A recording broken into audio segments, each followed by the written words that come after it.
Hey everyone, I'm Simon. My group members Alex and Jackson could not be here today, but today we're going to take a look at college football home field advantage, and more specifically how sports books factor that into the lines they make and how these sports books are essentially performing in that matter. So our driving question was, home field advantage is widely assumed as a very important influencer for college football outcomes, and odds makers already embed this into their lines and into the books. But it's unclear whether these adjustments actually accurately reflect the true impact of playing at home.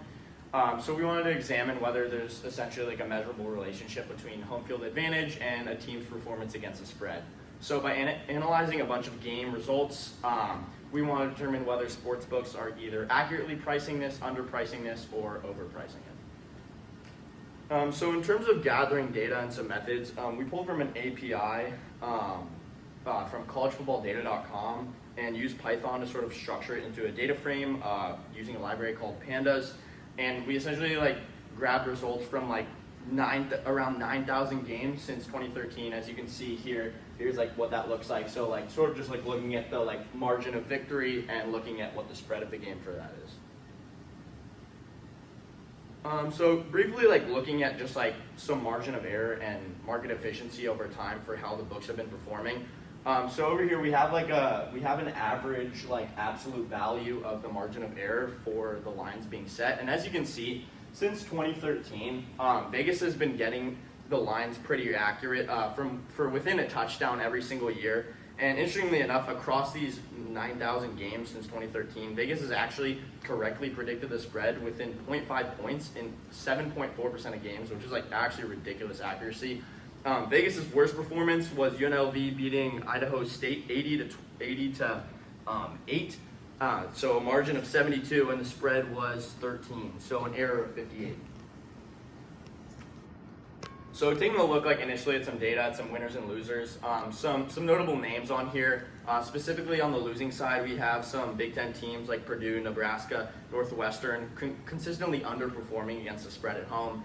And then some teams, maybe some ones you'd expect, like Alabama and Penn State, performing pretty well against the spread. But something notable to note is even these teams performing pretty well or pretty poorly against the spread, still pretty close to that target 50% mark that Vegas is trying to hit for these games.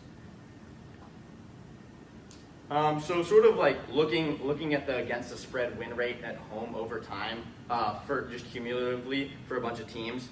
Other than 2017, where home teams only had a win rate of around 45% against the spread, we can see Vegas gets it pretty accurate most of the time. And even in the past 4 years, as you can see, the fluctuation in how much they're getting it right has decreased. So we're sort of seeing that sportsbooks are actually getting better and better at predicting these games.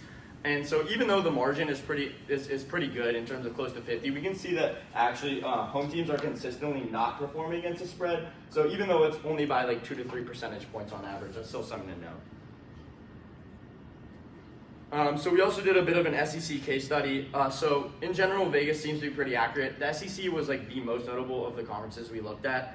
You have typical teams like Alabama, as we mentioned before, that perform really well against the spread. Obviously, Alabama is known for having a pretty great home atmosphere, and we assume that's obviously factored into the lines. But even though it's factored into the lines, they're actually still covering that spread 60% of the time. And then you can see even on the other end of that, a team like Georgia, who also widely regarded as having a great home atmosphere, is only beating the spread 40% of the time.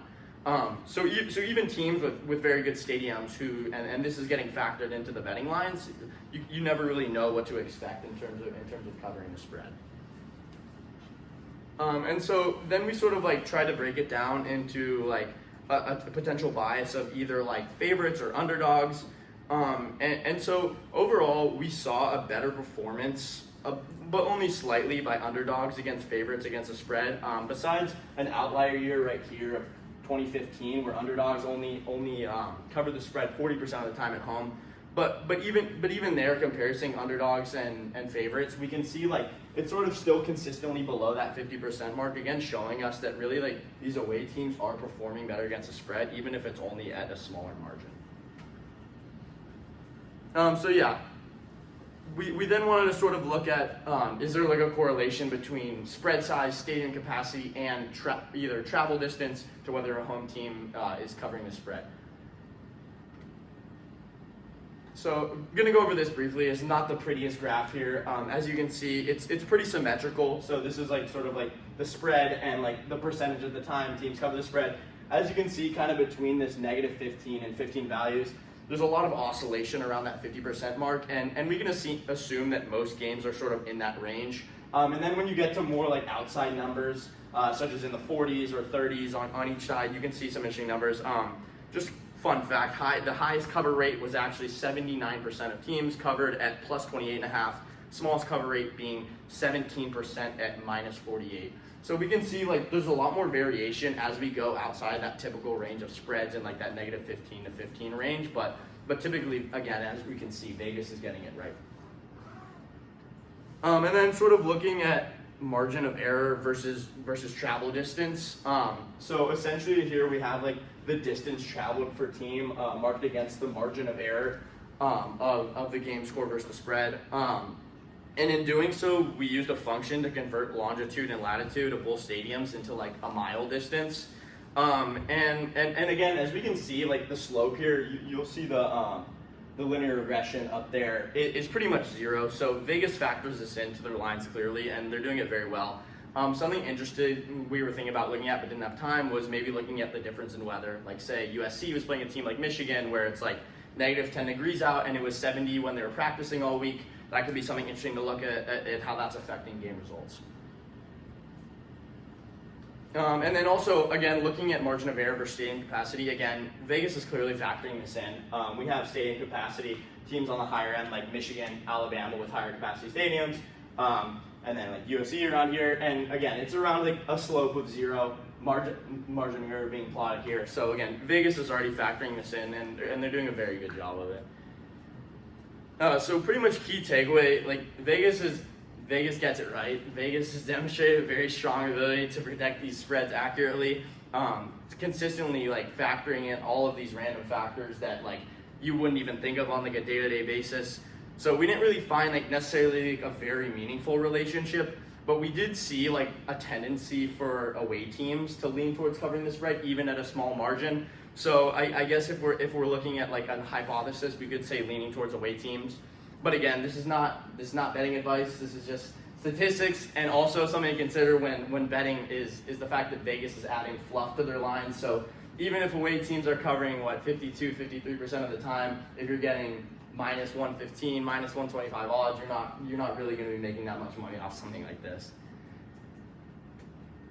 So just some further questions maybe to look at to sort of like expand this research is maybe does this home field advantage have as big of an impact on spreads in the NFL, and are these factored in like as efficiently? The NFL has sort of like a weirder home field advantage. It's not like college where like you have a bunch of lively students in the crowd. Some teams like the Chargers are like not too good at getting fan involvement.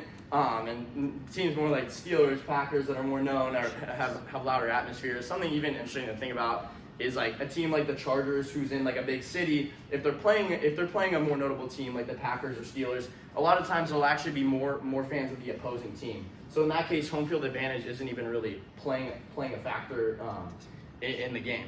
And then also just looking at what factors does Vegas overlook in creating these spreads. Again, something interesting to look at would be the weather differences.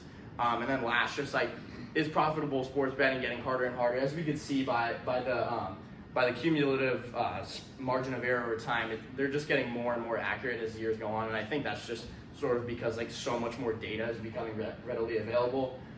So yeah, it'll be interesting to see what direction that goes. Thank you.